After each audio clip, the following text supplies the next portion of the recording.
그 아마 더 나온 것 같으니까 프린트 갖다 줄게요.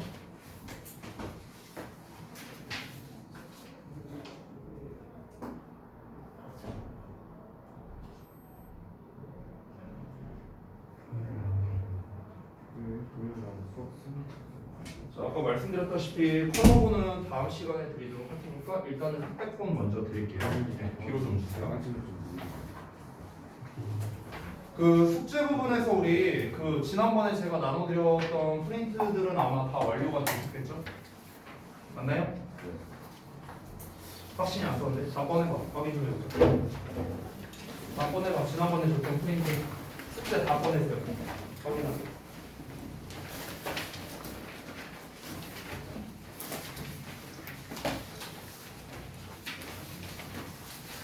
자, 어디까지 완료됐는지 제가 좀 확인 좀 하겠습니다. 다 꺼내봐요. 전부 다 프린트. 숙제 프린트 다 꺼내라 다. 여진이는 왜 안 꺼내냐? 뭐라고? 왜요? 검사를 안 할 줄 알고. 제 잘못도 좀 있는 것 같네요. 네, 알겠습니다. 봐봐.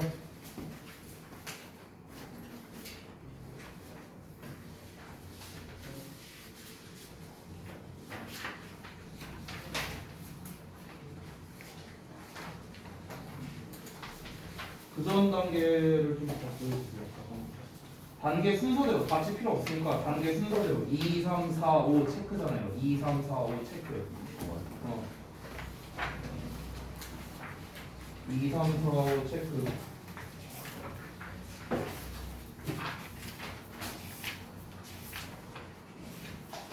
하면 채점이 된 거구나. 야, 이렇게 하면 내가 채점을 언제 하는지 모른다니까. 내가 몇 번 얘기했잖아.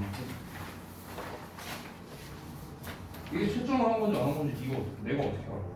니만 알잖아. 안 그래? 뭐 맞아서 표시를 안 했다라고 하면 그건 너만 아는 거야. 나는 모른단 말이야. 동그라미 하는 거 어렵지 않지?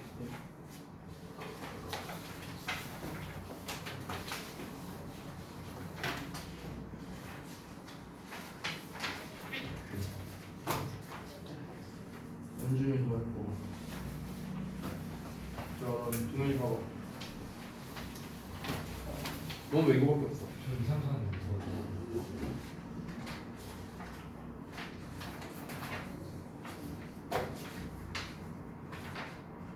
셰프는 채점을 안 했네요?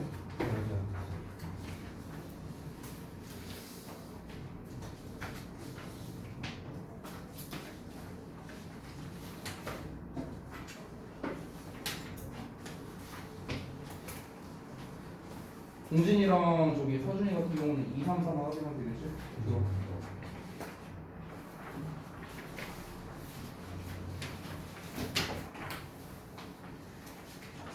모자 벗어라 실내에서.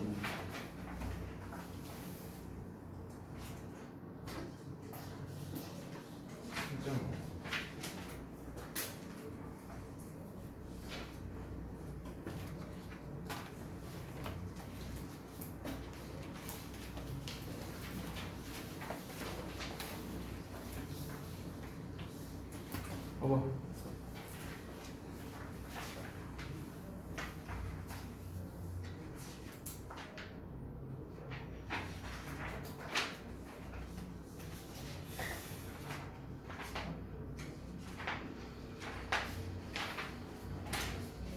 그럼 동현이랑 여진이는 안 가져왔는데 다 확인 다 했다는 거예요? 저 4 제외.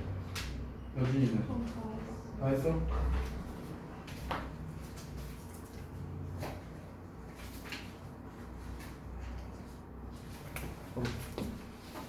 아니 순서대로 들어가니까 가스가 2는 어디다 풀어먹었어?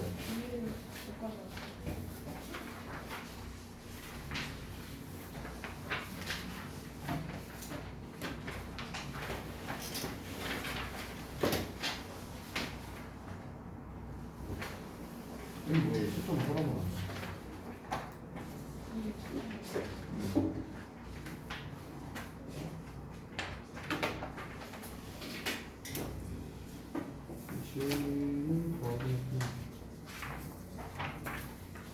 경험이 안 되고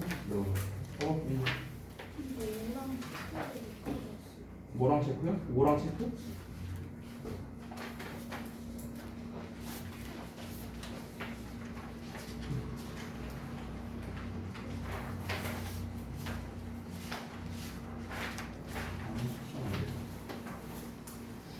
확인 다 한 거예요?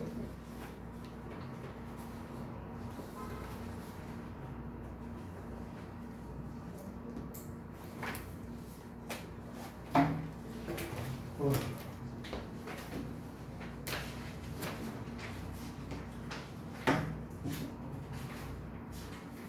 2, 3, 4는 뭐 했어?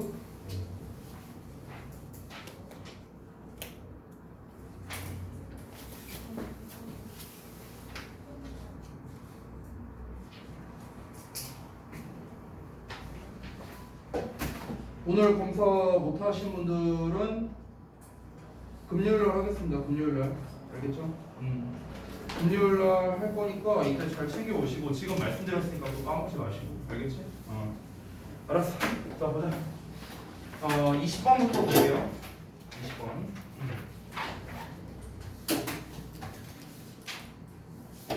앞에님? 앞에 잘 보여요? 잘 보여 이 정도면? 오케이. 자, 봅시다.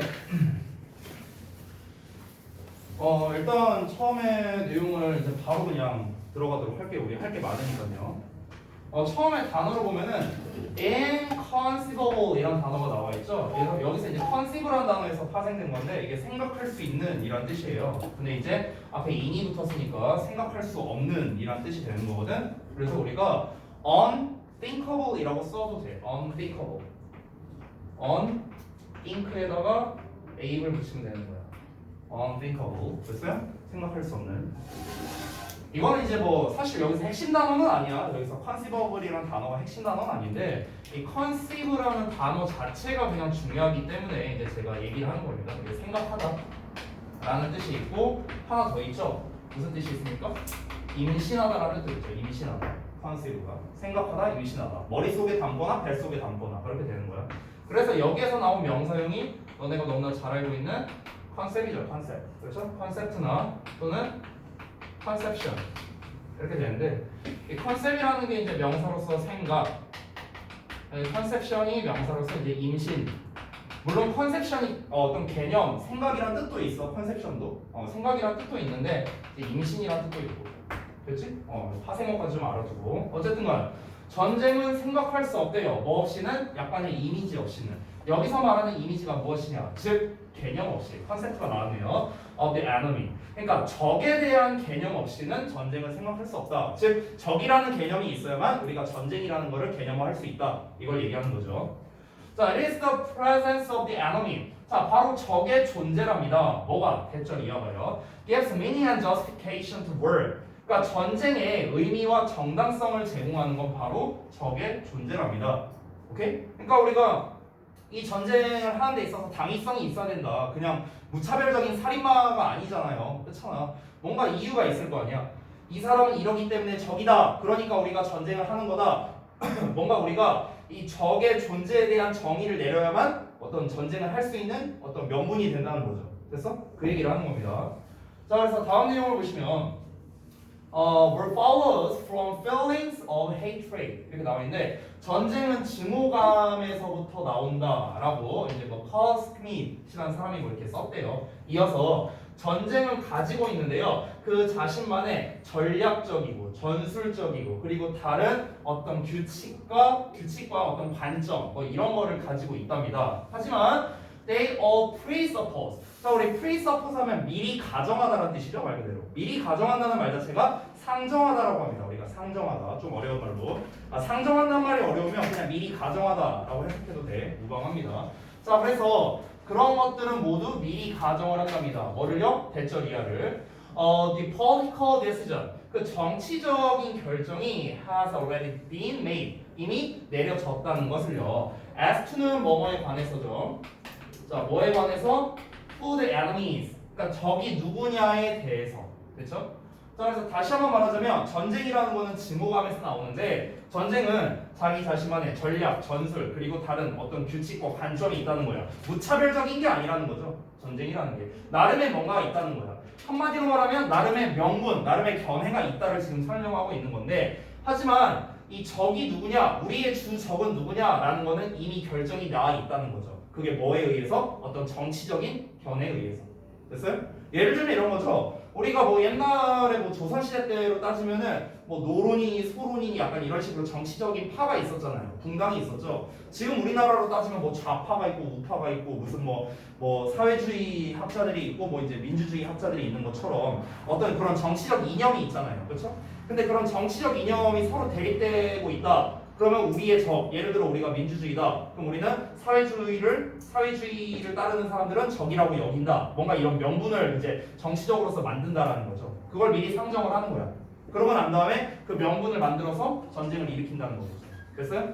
즉 여기서 하고 싶은 말은 무엇입니까? 전쟁이라는 거는 그냥 막 하는 게 아니라는 거겠죠. 명분이 필요하다. 이걸 계속해서 얘기하고 있는 겁니다. 이어서 보시면 The concept of the enemy. 자, 적의 개념이 is fundamental. 핵심적이다. 다시 한번 말하고 있는 거죠. 똑같은 말 반복하고 있는 거야. To the moral assessment of war. 전쟁의 도덕적 평가에 있어서 핵심적이랍니다. 여기서 전쟁의 도덕적 평가란 무엇이겠습니까? 우리가 이거는 좀 예상을 해야 되는데 아직까지는 본문에 안 나왔지만 뭔가 전쟁이 끝나고 난 다음에 또는 전쟁 중에 사람들에게 듣는 어떤 평가라고 생각하면 되지 않을까요? 그러니까 아니 우리가 어떤 전쟁을 할 때 이게 진짜 도덕적으로 올바른 일이냐 아니냐라는 거에 대해서 막 여러 사람들이 평가를 내릴 수 있으니까 근데 그 평가에 있어서 뭐가 중요하다? 적의 개념이라는 게 되게 중요하다라는 거겠죠. 저 사람은 야 우리가 전쟁 안 했으면은 너네는 아마 더 망했을 거야. 우리가 이런 이유 때문에 전쟁을 하는 거야. 우리의 적이기도 하지만 너네의 적이기도 한 거야. 뭔가 이런 명분을 심어주는 거겠죠. 그죠? 아마 대표적인 사례가 그거일 거예요. 예전에 이제 9.11 테러. 여러분 태어나기 전일 텐데 그때가 제가 중학교 1학년 때인가 그랬는데요. 그때 이제 그 9.11 테러가 일어났죠. 그 쌍둥이 빌딩 빠라랑 하고 그래서 이제 미국이 이제 거기 전쟁 선포를 한 거죠. 그때 거기 이라크였나요 아마? 그래갖고 이제 빌라덴. 그래서 이제 그런 이제 그 전 세계에서 사실 제일 잘 나가는 나라 아니야 미국이니까. 그러니까 이제 미국에서 약간 이제 그런 일종의 프레임을 씌운다고 할까요? 전 세계적으로 얘네는 이렇게 해서 저렇게 해서 우리를 이제 이렇게 공격을 했고 우리는 이런 명분으로 인해서 얘네 나라를 이제 뭐 전쟁을 일으키려고 하는 거다. 그러니까 명분을 충분히 세우려고 했다는 걸 알 수 있는 거죠. 자 그래서 부연 설명이 뒤에 나오는데 The basic aim of a nation at war. 그러니까 전쟁 중인 국가의 기본적 목표가 뭐냐? In establishing a mass of the enemy. 그러니까 적에 대한 이미지를 뭔가 확립하는 데 있어서 이 전쟁 중인 나라의 기본적 목표가 바로 투부정사 이하라는데요. To distinguish 구별하는 거랍니다. distinguish 나오면은 from 찾아라. distinguish A from B니까. 그래서 A를 B와 구분짓다라는 거죠.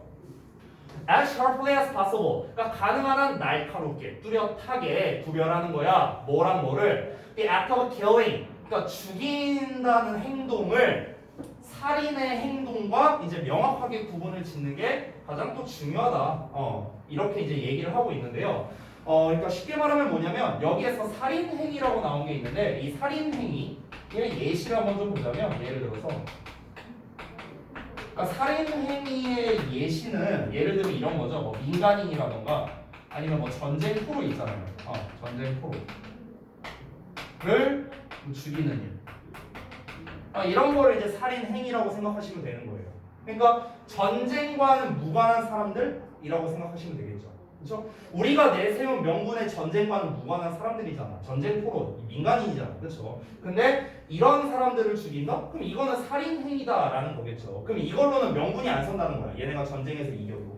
그러니까 이거를 명확하게 구분짓는 게 역시나 또 중요하다. 이제 바로 전쟁 중인 국가의 기본적 목표가 바로 이걸 명확하게 구분지어서 이제 이 살인 행위를 최대한 안 하려고 한다라는 거지 않을까요? 그래야 명분이 사니까.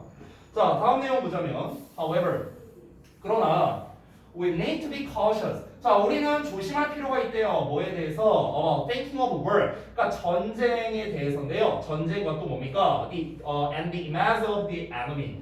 그러니까 적의 이미지. 그러니까 전쟁과 적의 이미지를 생각하는 거에 대해 우리는 주의할 필요가 있답니다. 자, 여기서 이제 전쟁과 적의 이미지가 어떤 거냐? 관계 대명사 나오는데 that informs it. 여기서 inform이라는 거는 이제 알리다의 뜻보다는요 특징 짓다라고 해석하시면 좋을 것 같아요. 특징 짓다.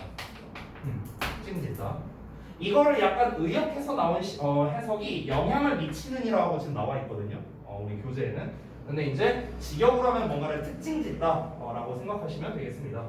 그러니까 그것을 특징 짓는, 즉 그것에 영향을 끼치는 적의 이미지를 이제 적의 이미지, 그러니까 전쟁과 적의 이미지를 어떻게 추상적이고 유니폼은 획일적인 거죠. 그래서 추상적이고 획일적인 방식으로 생각하는 것, 이거에 대해 주의할 필요가 있다라고 했어요. 자, 이게 뭔 말이냐면은 결국 이 부분에서 하고 싶은 말은 뭐냐면요. 전쟁과 적의 이제 적이라는 명분을 세우는 게 되게 중요하다고 했잖아요. 지금 앞에서. 근데 그 전쟁이라는 녀석과 적의 이미지를 이제 만드는 거야. 근데 그 과정에 있어서 뭐가 중요하냐면요. 추상적이고 획일적인 방식으로 하는 거에 있어서 주의해야 된다는 거야. 여기서 추상적이고 획일적인 방식, 획일적인 방식이라는 게 좀 더 쉬울 것 같은데 예를 들면 이런 거죠. 예를 들어서 좀 극단적으로 말하면 대머리 남자는 다 적이야. 예를 들어 이렇게 딱 정해버리는 거야. 획일적으로. 그러면은 그런 식으로 이제 뭔가 정해버리면은 저쪽 나라에서는 대머리가 우대받는데 이게 문화마다 다를 수가 있잖아요. 그렇잖아. 근데 이제 자기의 어떤 문화권에 안 맞는 거라고 해갖고 그거를 이제 자기네 방식대로 특징을 지어버려서 이거는 적이야, 이건 악이야 이런 식으로 규명을 지어버리면 그거 자체가 명분이 될 수 없다는 거죠. 되셨나요? 내가 아까 말했던 9.11 테러 같은 거는 명분이 확실하잖아. 쉽게 말하면 뭐야? 아니 얘네 나라가 얘네 지금 인원이 얘네 나라 사람들이 우리나라한테 피해를 줬다. 그래서 우리도 그로 인해서 많은 피해를 봤다. 그래서 우리도 보복을 하려고 한다. 뭔가 명분이 확실하잖아요. 그런 거는. 그런데 야 쟤네 나라 머머리들밖에 없어. 다 죽이자. 이건 명분이 아니잖아. 그렇잖아. 그러니까 이렇게 뭔가 획일적이고 뭔가 좀 추상적인 거 있잖아. 추상적이라는 건 말 그대로 애매하다라는 거겠죠. ambiguous한 거야. ambiguous한 거. 그러니까 얘는 이제 뭐랄까 모호한이죠. 모호한. 그러니까 뭔가 이런 모호한 방식으로 이제 생각을 하면은 당연히 문제가 생길 수 있겠죠. 야, 쟤네 좀 약간 눈빛이 띠껍지 않냐? 죽이자. 이런 거는 말이 안 되잖아. 되게 애매하고 추상적이고 이런 거잖아요. 그러니까 그런 방식으로는 우리가 전쟁의 명분을 내세울 수 없으니까 그렇게 일방적인 어떤 한 방향성인 그런 식으로 우리가 생각을 해서 안 된다는 거죠. 그럼 어떻게 생각하라는 거야? 당연히 다양하게 이제 생각을 해야 된다. 이걸 말하고 싶은 거겠죠. 그래서 마지막 문장 나오는데 rather 오히려 must be seen 둘 다. 여기서 말하는 둘 다라는 건 전쟁과 적의 이미지 둘 다를 말하는 거야. 전쟁과 적의 이미지 둘 다. 즉 앞에 나온 요거 있죠? 어디 갔냐? 요거 were at the mercy of the enemy. 요거를 가리키는 겁니다. 버스는요. 자, 전쟁과 적의 이미지 둘 다 여겨져야 한답니다. Of the cultural and contingent phenomena. 그러니까 문화적이고요. 불확정적 현상으로 여겨져야 된다랍니다. That they are. 그들이 그러한. 그러니까 그것들 본연의 문화적이고 불확정적인 현상으로 간주돼야 된다라고 했는데 즉 무슨 말이냐? 이 두 내용을 패러프레이징해서 좀 다른 버전으로 써보자면 이런 겁니다. 추상적이고 획일적이 아니라 다양하게 생각해야 된다라는 말까지 포함되어 있는 거예요. 여기서는 다양하게 생각을 해야 된다. 왜냐하면 전쟁과 적의 이미지는 문화마다 바뀌기 때문이다. 이렇게 하면 되겠죠. 문화마다 다르다는 거죠. 그래서 이제 내용 전체를 정리하면 어떻게 될까? 대충 이렇게 되겠죠. 우리는 이제 전쟁과 적의 개념을 추상적이거나 획일적으로 생각하는 거를 좀 경계할 필요가 있다. 이걸 일단 먼저 말하는 거고 오히려 어떻게 해야 된다? 그들을 문화적이고 좀 뭔가 불확정된 현상으로 봐야 된다. 이런 식으로 보는 게 중요하겠죠. 그래서 마지막에 나온 두 문장, 요게 바로 뭡니까? 필자가 하고 싶은 말, 즉 묘지가 되는 겁니다. 이 두 부분. 그렇죠? 자, 여기에서 이제 불확정적인이란 단어가 별주 단어로 컨티전트가 나왔는데요. 우리가 좀 알만한 단어로 바꾼다면은 indefinite로 쓸 수 있겠죠. 불확정적인 거니까. 됐죠? 이런 식으로도 쓸 수 있겠다. indefinite. 됐어요? 자, 그래서 소재는 뭐였습니까? 소재는 전쟁 그리고 적의 이미지 이거에 대한 거였고 글의 주된 내용은 무엇이었다?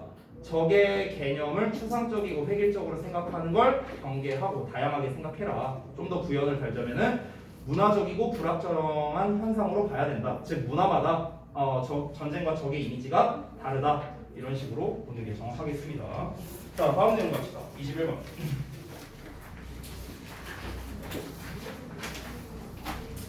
한번 올릴게요. 21번 보겠습니다. 첫 문장 볼게요.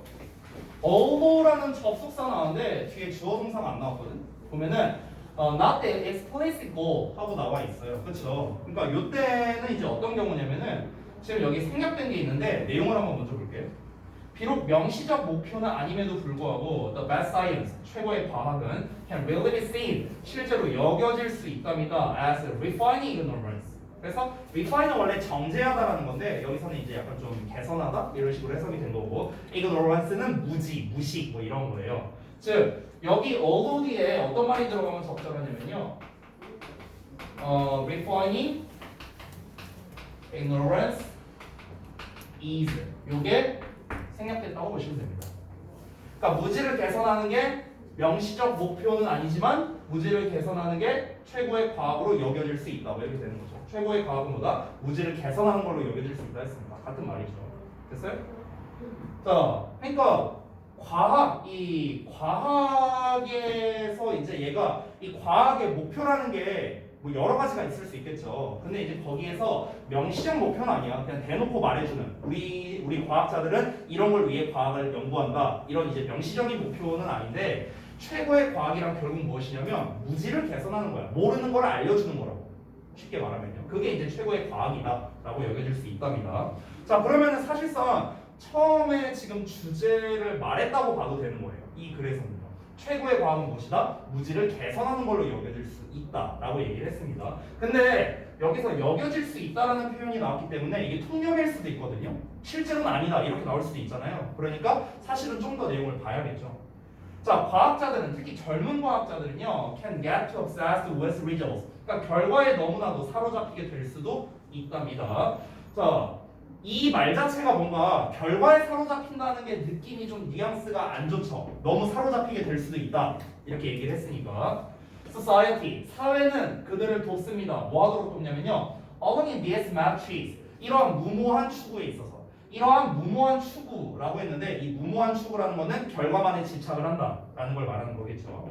자, 이어서 보자면 이제 예시가 나오는 겁니다. 사회가 이러한 무모한 추구를 하도록 계속 돕는다라고 했잖아요. 즉 젊은 과학자들이 아니 더 나아가서 과학자들이 결과만을 추구하게끔 자꾸 유도한다라고 말하면 되는 거잖아. 그렇지? 그럼 왜 이제 그런 식으로 나오느냐? 그 실제 사례가 나오는데요. 큰 발견들이 보도가 된답니다. 커버가 여기서 보도하다, 레포트의 뜻이에요. 자, 발견들이 어디서 언론에서 보도가 되는데 또 이제 show up on the university's homepage. 그러니까 대학 홈페이지에도 또 등장을 하고요. 그 다음에 help get grants. 어떤 보조금을 얻도록 도와주고요. 그리고 make the case for promotions. 승진을 위한 어떤 케이스 이런 거를 만든다는 거죠. 됐어요? 그러니까 이게 전부 다 뭡니까? 어떤 결과를 말하는 거죠. 큰 발견들이라고 했으니까 어떤 결과물이 딱 하고 나오면은 막 언론에서 막 이만큼 나오고 막 대학교 홈페이지에 나오고 무슨 뭐 보조금도 막 얻게 해주고 무슨 뭐 승진을 위한 어떤 논거로서의 어떤 제시도 할 수 있고 그러다 보니까 사회가 그러다 보니까 이따 뒷내용이 나오는데 심지어 노벨상도 주죠. 경우에 따라서. 그러니까 결과가 어떻느냐에 따라서 받는 그런 혜택 보상들이 많으니까 당연히 과학자들이 순수하게 어떤 과학을 쫓는다기보다는 자꾸 결과에 집착을 하게 만들 수밖에 없다. 사회가 그렇게 만들고 있다. 이제 이 얘기를 하는 거죠. But it's wrong. 그러나 그건 잘못됐다. 그럼 여기가 좀 더 주제에 가깝게 돼요. 그죠? 잘못됐다라고 했어요. 그럼 잘못됐다고 했으니까 뭐가 잘못된 거야? 결과에 치중한 과학은 중요하지 않다. 그거는 아니다. 이런 식으로 얘기를 한 거겠죠. Great scientists, the pioneers that we admire. 우리가 존경하는 그런 선구자들, 이런 사람들이 이제 바로 위대한 과학자들인데, 이런 사람들은 are not concerned with results. 그러니까 결과에 관심을 가지는 게 아니라 with the next question. 그러니까 다음 질문에 관심을 가진답니다. 다음 질문. 여기서 다음 질문이라고 나온 게 있는데요. 이 다음 질문이라는 게 의미하는 게 뭐냐면 다음에 어떤 무지라고 생각하면 좋을 것 같거든요. 이거를 제가 좀 정리하면서 썼었는데 그걸 좀 보여드릴게요. 잠깐만요. 제가 아직 다는 못 썼는데 몇 개밖에 못 썼는데 이거 다 완성하면 뽑아서 줄 거니까 필기 안 하셔도 돼요. 그러니까 말하는 게 뭐냐면 여기서 또 next question하고 나왔잖아. 그러니까 다음 문제라는 게 뭐냐? 방금 전에 읽은 부분에서 이게 뭘 말하는 거냐면 우리가 어떤 발견을 했어. 그럼 그 발견을 넘어서서 그 발견으로 끝나는 게 아니라 그 발견은 그냥 결과잖아, 결과. 근데 그거를 넘어서서 그 다음에 또 모르는 문제의 발견을 말하는 거예요. 즉 그 다음에 무지를 말하는 거야. 그 다음에 무지. 이거를 신경 쓰는 거라고. 진정한 과학자들. 그래서 다시 한번 쉽게 말하자면 예를 들어서 어떤 발견을 했어. 내가 전에 말했던 그 원자 그거 갖다 또 예시 한번 들어볼게. 쿼크를 발견했어. 그러면은 이 쿼크를 발견했다라는 거를 신경 쓰는 게 아니라 정말 위대한 과학자들은 그 다음을 신경 쓴다는 거죠. 얘보다 더 작은 단위는 없을까? 하면서 그 다음 단계를 신경 쓴다는 거. 이거는 근데 우리가 아직 모르는 영역이잖아요. 그렇지? 그러니까 the next ignorance라고 제가 표현을 한 거예요. 다음에 무지의 영역이라고.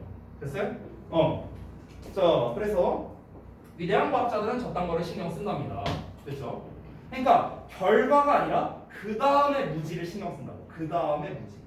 그 다음에 미지의 영역. 이렇게 생각하셔도 되겠죠.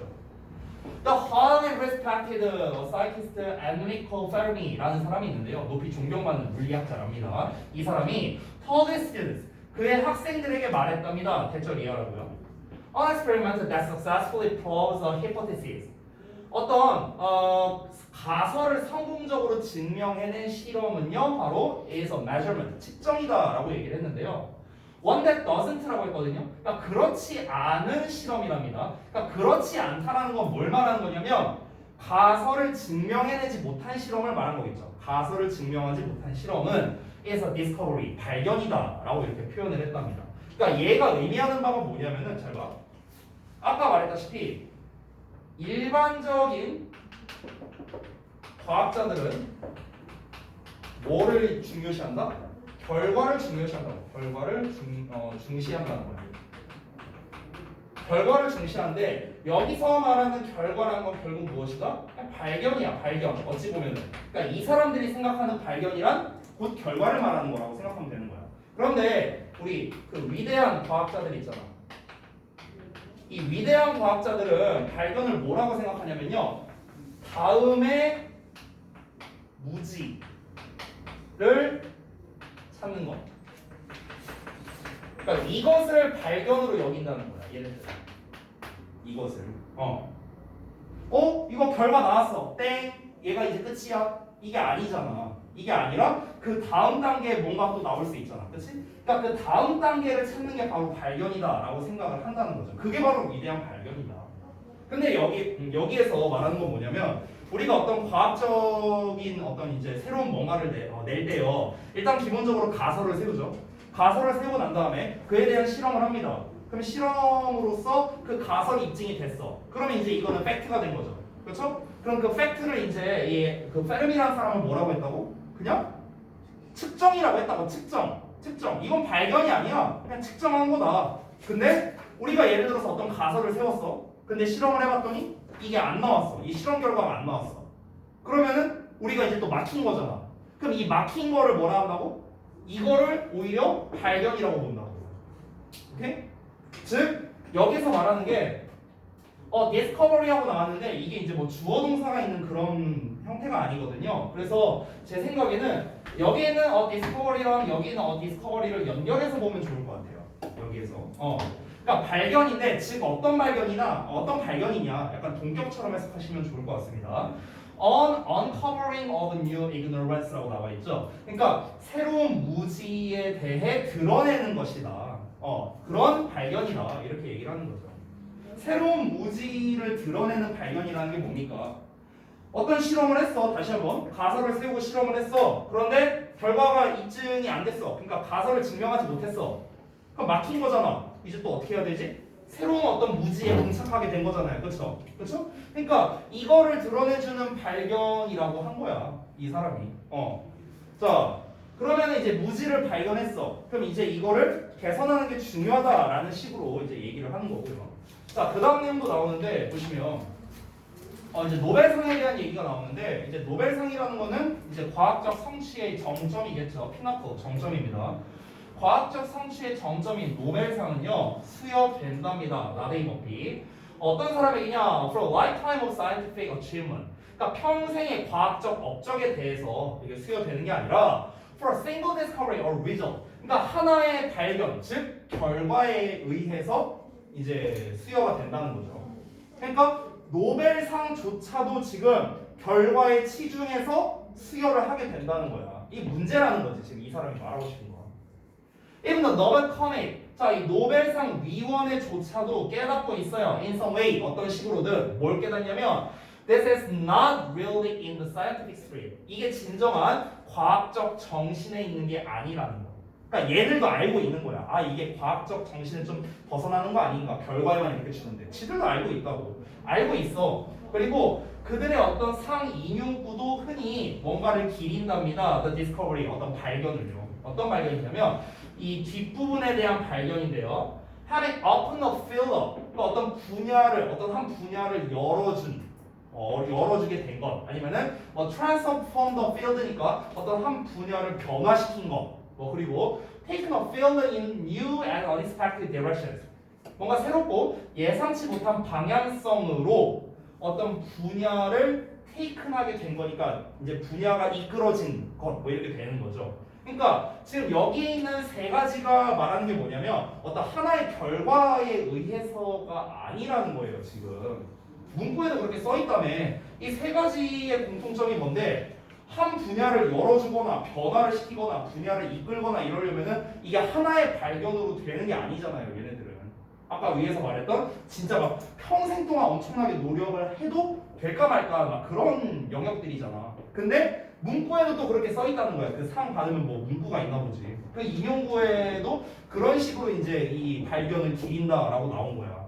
지들도 알아.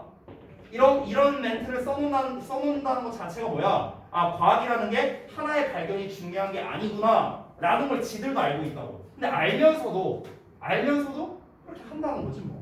그러니까 이 과학이 잘못됐다 라는 식으로 지금 이 필자가 좀 약간 비판을 하는 거겠죠.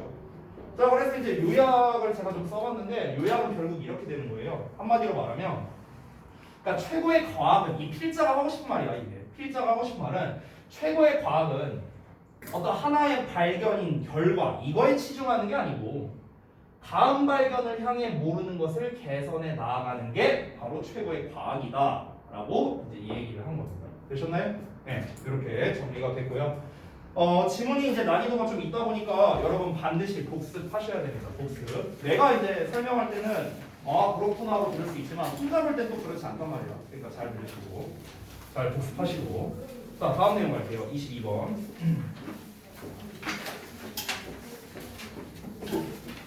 22번 봅시다. 22번은 이제 사실 그렇게 어렵지는 않았던 것 같은데 이게 지문이 문장이 좀 긴 게 있어요. 뒤에 이 부분에. 이 부분 해석을 좀 잘해야겠죠. 근데 사실 구조로 보면 별건 없습니다. 구조로 보면. 자, 일단 내용 한번 같이 보시죠. 산업사회와 함께 어떤 산업사회냐? Evolving into an information-based society. 그래서 정보에 기반한 사회로 진화해 나가는 산업사회와 함께 더불어서 The concept of information, 그러니까 정보에 대한 개념. 이 말이 되게 중요하겠죠? 정보의 개념이 as a product, 그러니까 상품으로서의 정보의 개념이래요. 상품으로서. 즉, a commodity with its own value. 그 자체만의 가치를 가진 상품을 말합니다. 그 상품으로서의 정보의 개념이 has emerged, 등장했다랍니다. 즉 쉽게 말하면 무엇이냐면 정보가 곧 상품이 되었다라는 소리예요. 쉽게 말하면 이거야. 쉽게 말하면 정보화 시대에 들어서면서 정보가 곧 상품이 되었다 이 얘기하는 거야. 이해되지? 별거 없죠?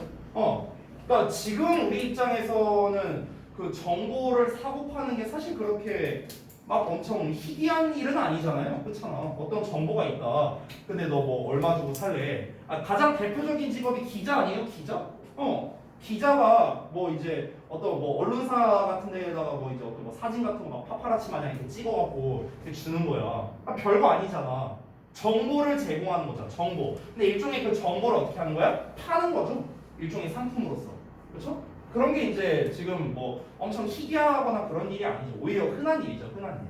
근데 이제 정보화 시대가 되면서 정보 상품이 되었다라고 이제 얘기를 하고 있습니다. 이어서 보자면 as a consequence. 자, 그 결과 those people 그러한 사람들 그리고 조직들 그리고 국가들입니다. 어떤 사람, 조직, 국가냐면요. that possess the highest quality information. 그러니까 가장 고품질의 정보를 소유하고 있는 사람, 조직 그리고 국가들이 likely to 나왔으니까 뭐할 가능성이 있는 거죠. prosper. prosper는 번창하다, 번영하다라는 뜻이야. 번창할 가능성이 있다는 거야. economically, socially, and politically. 경제적으로나 사회적으로나 정치적으로나 번창할 가능성이 크겠죠. 당연히 그렇겠죠. 정보화 사회니까. 정보를 가장 좋은 정보를 가지고 있는 어떤 개인이나 국가나 조직이 당연히 성공할 수밖에 없다. 이 얘기를 한 거죠. 정보화 시대니까요. 자, 이어서 보자면 Investigations into the economics of information. 자, 정보의 경제학에 대한 한 연구가요. encompass라는 건요, 우리가 뭔가를 망라하다, 뭐 또는 아우르다, 뭐 이런 뜻입니다. 자, 뭐를 망라하느냐, 뭐를 총망라하냐, a variety of categories. 그러니까 다양한 범주를 총망라한답니다. 아우른답니다. including 뭘 포함해서 the cost of information and information services니까 정보의 가격 그리고 정보의 서비스 이런 거를 포함해서 다양한 범주의 다양한 범주를 망라하는데요. 그 이제 정보의 값이라던가 정보의 서비스라는 어떤 예시가 이제 뒤에 이렇게 네 가지가 나와 있다라고 보시면 되겠습니다. 첫 번째는 어떤 이제 정보의 영향이랍니다. 어떤 이제 뭔가를 이제 결정을 내리는 데 있어서 어떤 의사 결정에 대한 정보의 영향력. The savings from effective information acquisition이라고 나왔죠. 그러니까 효과적인 정보 취득으로 인한 어떤 절약이 되겠고요. 또 어떤 생산성에 대한 정보의 영향력. 네 번째로는 어떤 특정한 기관의 영향력이랍니다. Such as corporate, technical, or medicine libraries. 그래서 뭐 기업이나 기술이나 아니면 의학 도서관과 같은 그런 특정한 기관에 끼치는 영향이래요. 뭐 이제 뭐에 영향을 끼치냐? On the productivity of organization 하고 나왔으니까 조직의 생산성에 대한. 그러니까 예시가 뭐 이렇게 좀 어렵게 나온 것 같은데 어렵게 보지 마시고요. 그러니까 쉽게 말하면 뭐냐면, 그러니까 이 정보라는 게 곧 산업이 됐다며, 상품이 됐다며. 그럼 우리가 상품을 사고 팔면은 이게 뭡니까? 이게 경제 아니에요? 경제잖아, 경제. 그러니까 정보의 경제학에 대해서 이제 연구를 해본 거야. 연구를 해봤더니 이제 어떻게 됐느냐? 정보와 정보 서비스의 어떤 그런 비용, 그리고 뭐 정보가 의사결정에 끼치는 영향, 내가 어떤 정보가 있느냐 없느냐에 따라서 의사결정을 할 거냐 말 거냐 이런 걸 또 결정할 수 있을 거 아니야. 그런 여러 가지, 그러니까 이런 여러 가지를 포함하는 다양한 범주를 망라한다는 거야. 그러니까 정보의 경제학의 연구를 해보니까 이렇게 여러 가지 범주가 생기게 되더라. 정보화 시대가 되면서. 그 얘기를 하는 거예요. 별거 없습니다. 자, obviously 분명히 many of these areas 이러한 분야 중 다수가 overlap한답니다. 겹친답니다. 서로. 그러나 그러니까 여기서 겹친다라는 거는 이제 위에서 말한 어떤 이제 예시들이겠죠. 아까 위에서 한글 내용만 잠깐 보면은 이런 거야. 정보와 정보 서비스의 비용, 뭐 정보가 의사결정에 끼치는 영향, 효과적인 정보 취득으로 인한 절약, 정보가 생산성에 미치는 영향, 뭐 여러 가지 나왔잖아, 그렇죠? 이런 거. 그러니까 이런 것들이 분야가 많이 겹칠 수가 있다라는 거겠죠. 예를 들어서 어떤 전자기기 분야만 하나만 놓고 본다 하더라도 전자기기 분야와 예를 들어 건설 분야가 있어. 근데 이 둘이 이런 부분에 있어서 충분히 겹칠 수 있다라는 거죠. 같은 영역에서. 하지만 it is clear. 뭐가 분명하냐면요. 대자리화가 분명한데 정보가 has taken on a life of its own. 그러니까 그것 자신의 나름대로의 어떤 생명력을 띠고 있다. 이 take on은 뭔가를 띠다라는 뜻이거든요. 뭔가를 띠다. 그래서 띈다라는 거는요. 어떤 기운 같은 걸 말하는 거예요. 어떤 기운을 띠고 있다. 어떤 기운을 그냥 쉽게 말하면 가지고 있다고 해도 돼.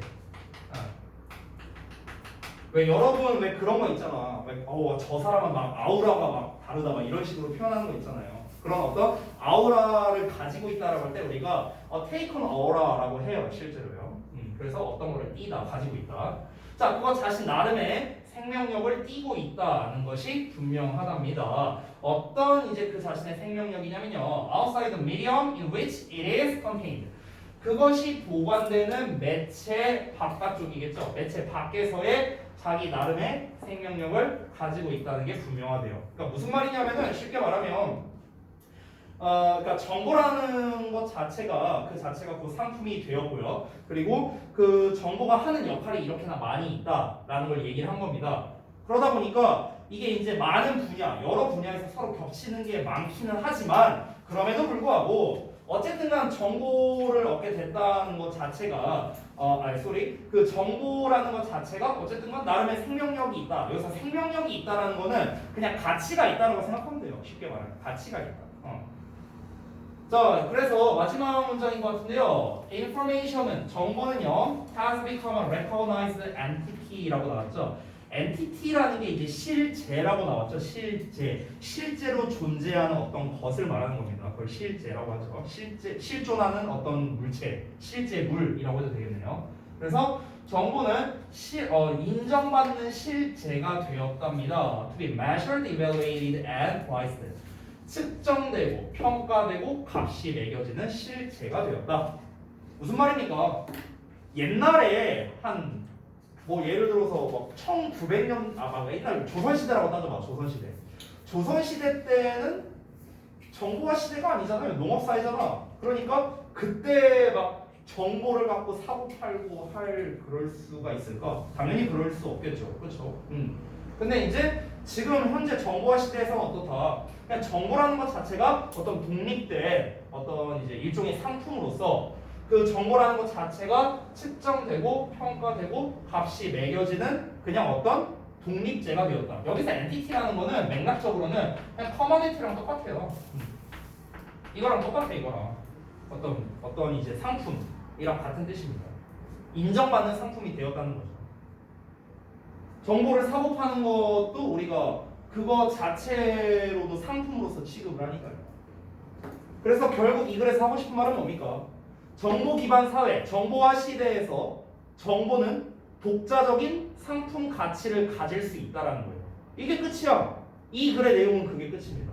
정보화 시대, 정보 기반 사회에서는 뭐다? 정보는 독자적인 상품성을 지닐 수 있다. 상품 가치를 가질 수 있다. 이거죠. 됐죠? 어렵지 않죠? 넘어가겠습니다. 23번.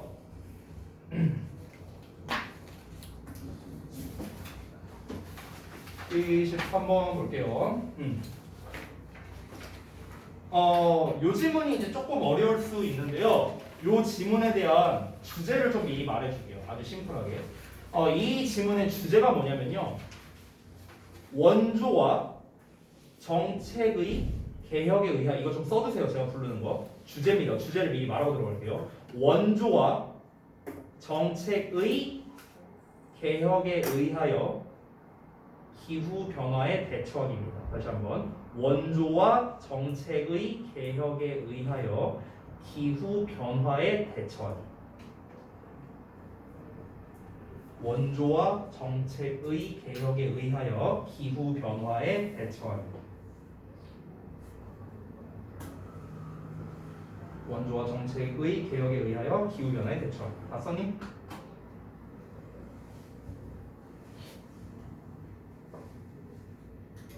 다 쓰셨으면은요, 말씀을 좀 드릴게요. 그러니까 이게 뭐냐면은, 여기서 원조라는 거는 이제 도움을 주는 걸 말하는 겁니다. 도움을 주는 거고요. 그 다음에 정책의 개혁이라는 건 말 그대로예요. 정책을 바꾼다는 거겠죠. 그러니까 원조의 개혁과 정책의 개혁을 말하는 건데요. 이거에 의해서 기후 변화에 대처하는 거라고 합니다. 기후 변화. 그러니까 어쨌든 뭔가 기후 변화에 관련된 내용인가? 라고 우리가 좀 볼 수 있겠죠. 그래서 핵심 소재가 처음에 나오는데 같이 한번 살펴보겠습니다.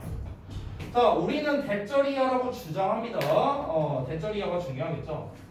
The ethical principles of justice. 그러니까 정의의 윤리적 원칙.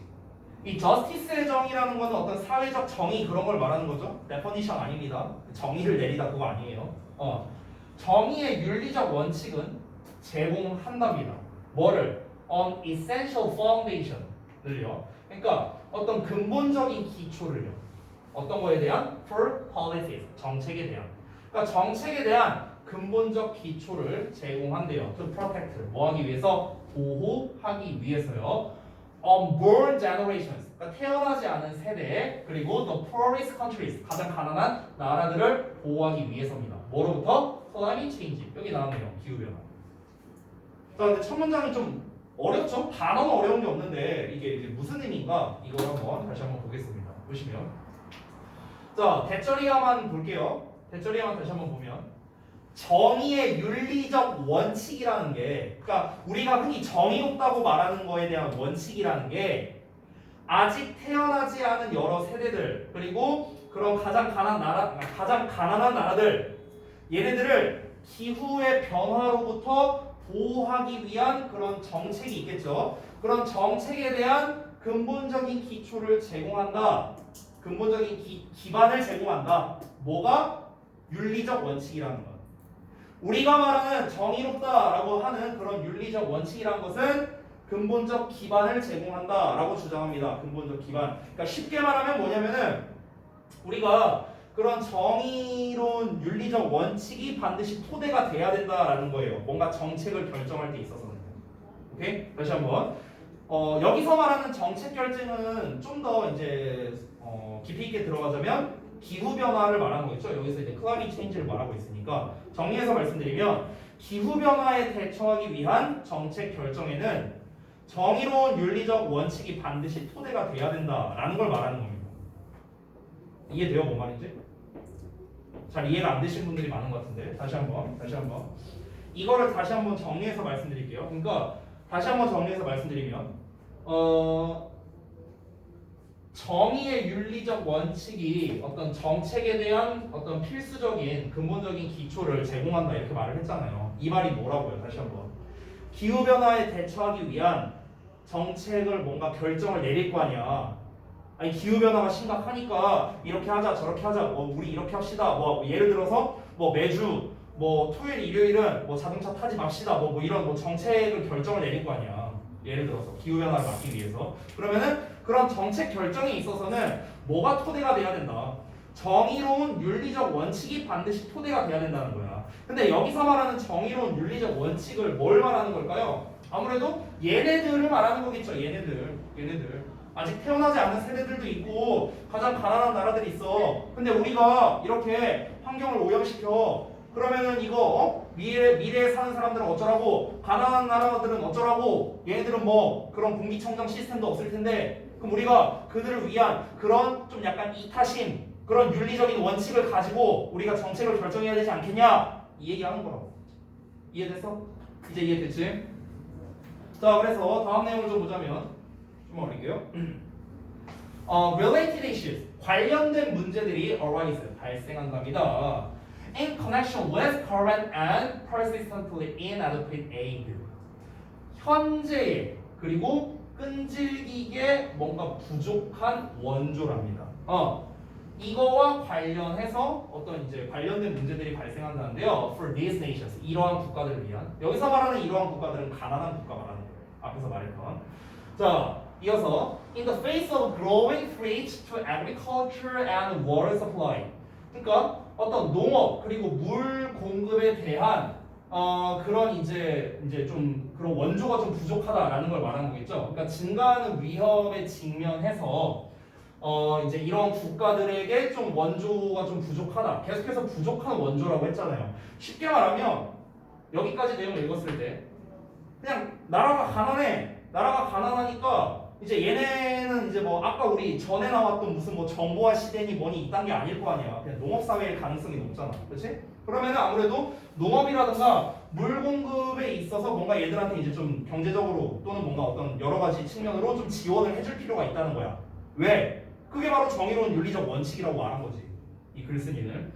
근데 그런 부분에 있어서 위협이 증가하고 있는 거에 직면하고 있다고. 왜 위협이 증가하는데? 아니 환경 오염이 생기니까 쉽게 말하면 기후변화가 생기니까. 됐어? 기후변화가 생기면 뭐야? 제일 타격을 1차적으로 받는 게 농업 아니야? 농업? 농사잖아. 그러니까 그런 이제 타격을 받는 이런 국가들을 위한 뭔가 원조가 있어야 되는데 이 원조가 현재 어떻다고요? 아니 부족하다고.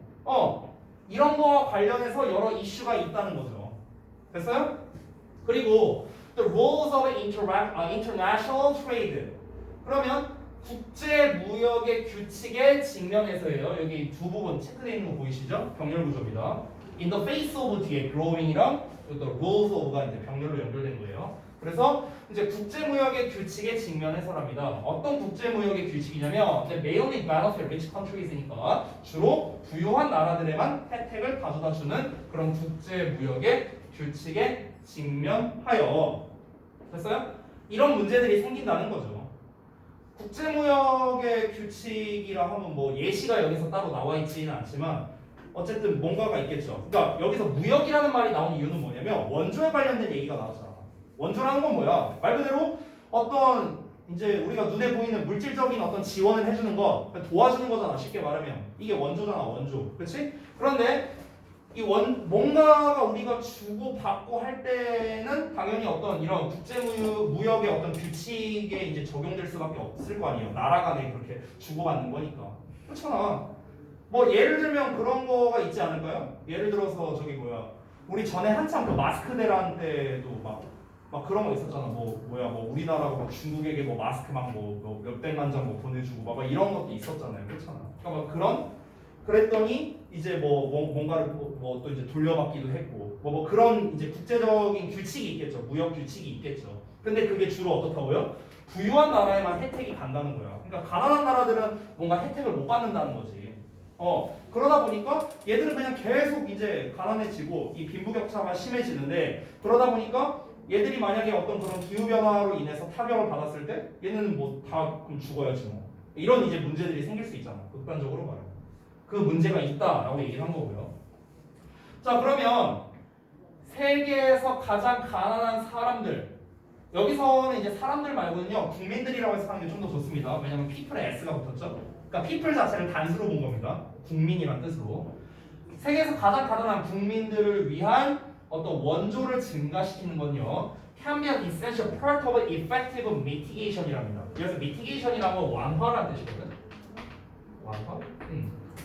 그러니까 우리가 잘 알고 있는 이제 우리 수능에서 자주 나오는 단어죠. 이제 alleviation. 여기서는 alleviation이 되겠네요. 명사형이니까. alleviation으로 바꿔 쓸 수도 있습니다. 되게 잘 나오는 단어죠. 동사형으로 바꾸면 alleviate. 뭔가를 경감시키다. 경감, 완화시키다라는 뜻이죠. 맨날 나오는 단어예요. 맨날 나오는 단어. alleviate. 얘는 참고로 동사형이 mitigate입니다. 똑같은 뜻이에요. 똑같은 뜻. 완화시키다. 그렇죠? 우리가 알고 있는 그 relieve 같은 단어죠. 뭔가를 완화시키다, 뭔가를 덜다 이런 건데 이제 relieve는 너무 쉽잖아. 그러니까 보통 mitigate, mitigation은 아니면 alleviate, alleviation 이런 단어로 나오니까 잘 알아두시고요. 다시 한번 효과적인 완화의 필수적인 부분이 될 수 있답니다. 근데 여기서 완화라는 게 여기 바로 치고 나와 있죠. 의역에도 나와 있는데 탄소 배출 완화의 필수적인 부분이랍니다. 탄소 배출 완화. 자, 뭔 말인지 다시 한번 봅시다. 세계 가장 가난한 국민들에 대한 원조를 증가시키는 것은 바로 무엇이다? 효과적인 탄소 배출 완화에 있어서 필수적인 부분이랍니다. 뭔 말이야 이게 대체? 뭔 말일까? 효과적인 탄소 배출을 완화시키는 완화의 필수적인 부분이다. 근데 말이 좀 뭔가 좀 애매하죠? 뭔 말인지 좀. 이거는 다음 내용을 보시면 좀 이해가 되실 겁니다. 자, 다음 내용 한번 같이 보자. 자, 다음 보면은 20%를 가지고라고 나왔는데 이제 carbon emissions라고 나와 있죠. 탄소 배출량의 이제 20%를 가지고요.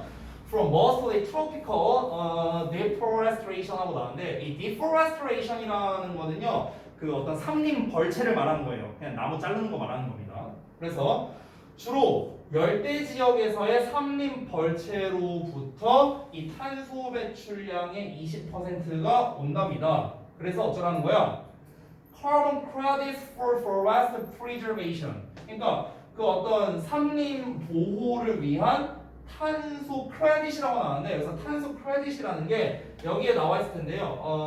아마 그 탄소 그 배출권 뭐 이런 식으로 아마 나왔던 걸로 아는데 여기 써 있네요. 탄소 배출권이라고 합니다. 이 탄소 배출권이라는 말이 이제 뭐냐면요. 말 그대로 그냥 탄소를 배출할 수 있는 권리를 말하는 거예요. 말 그대로 탄소를 배출할 수 있는 권리.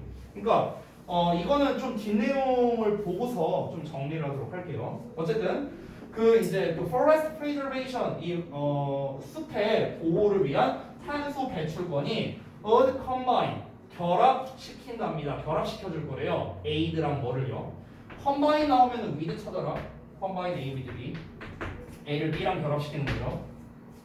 aid the poor countries. 그러니까 더 가난한 국가들에 대한 어떤 원조를 결합시킬 거랍니다. 뭐와?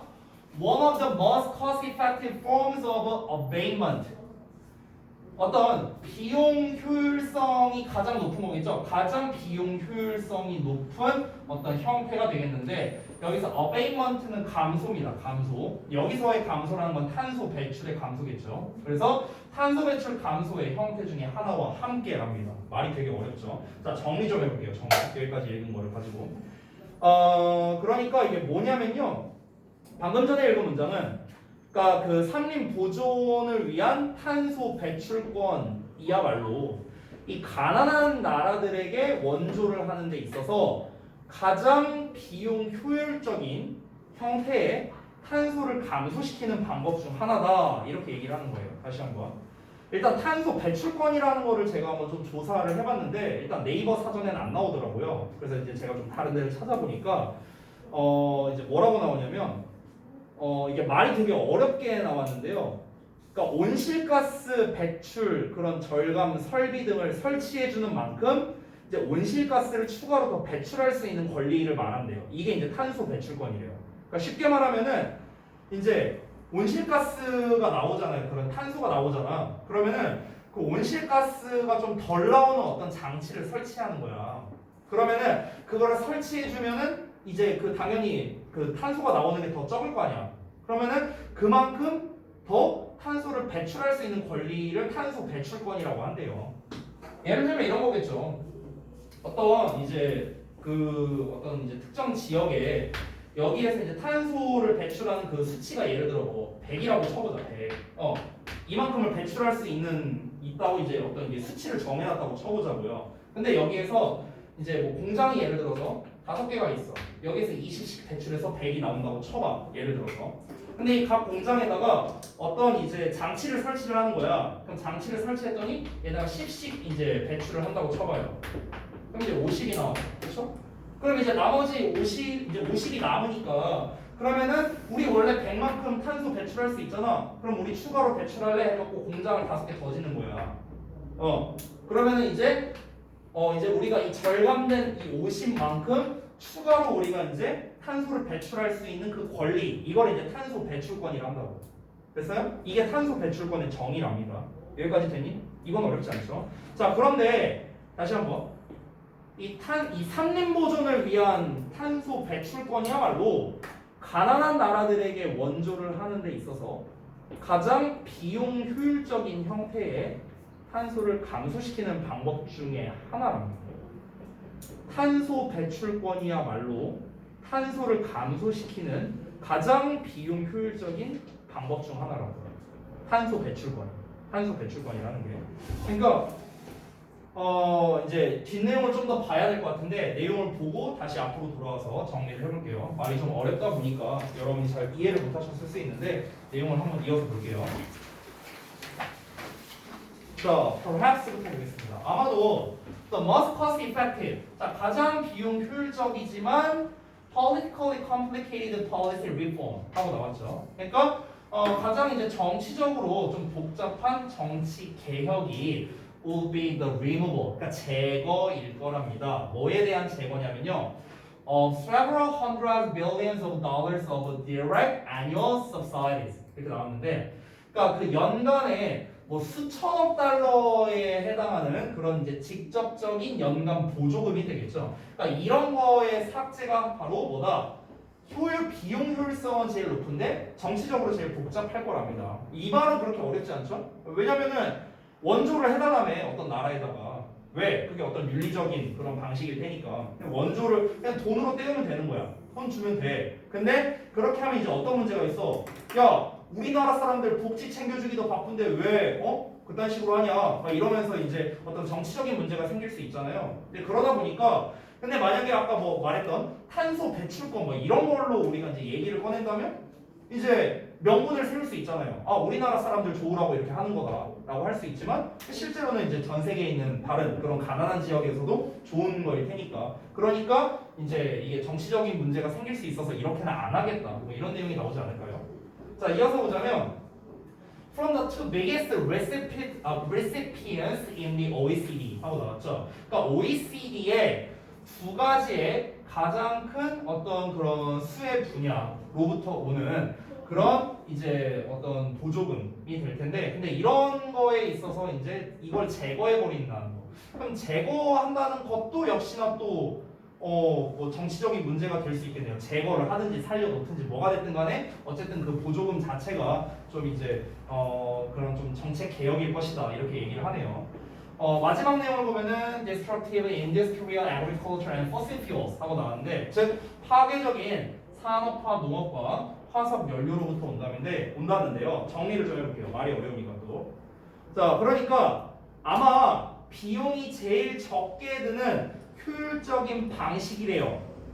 뭐가요? 뭐가? 가장 비용이 적게 드는 효율적인 방식이지만 그러면 이게 앞에 잠깐만요.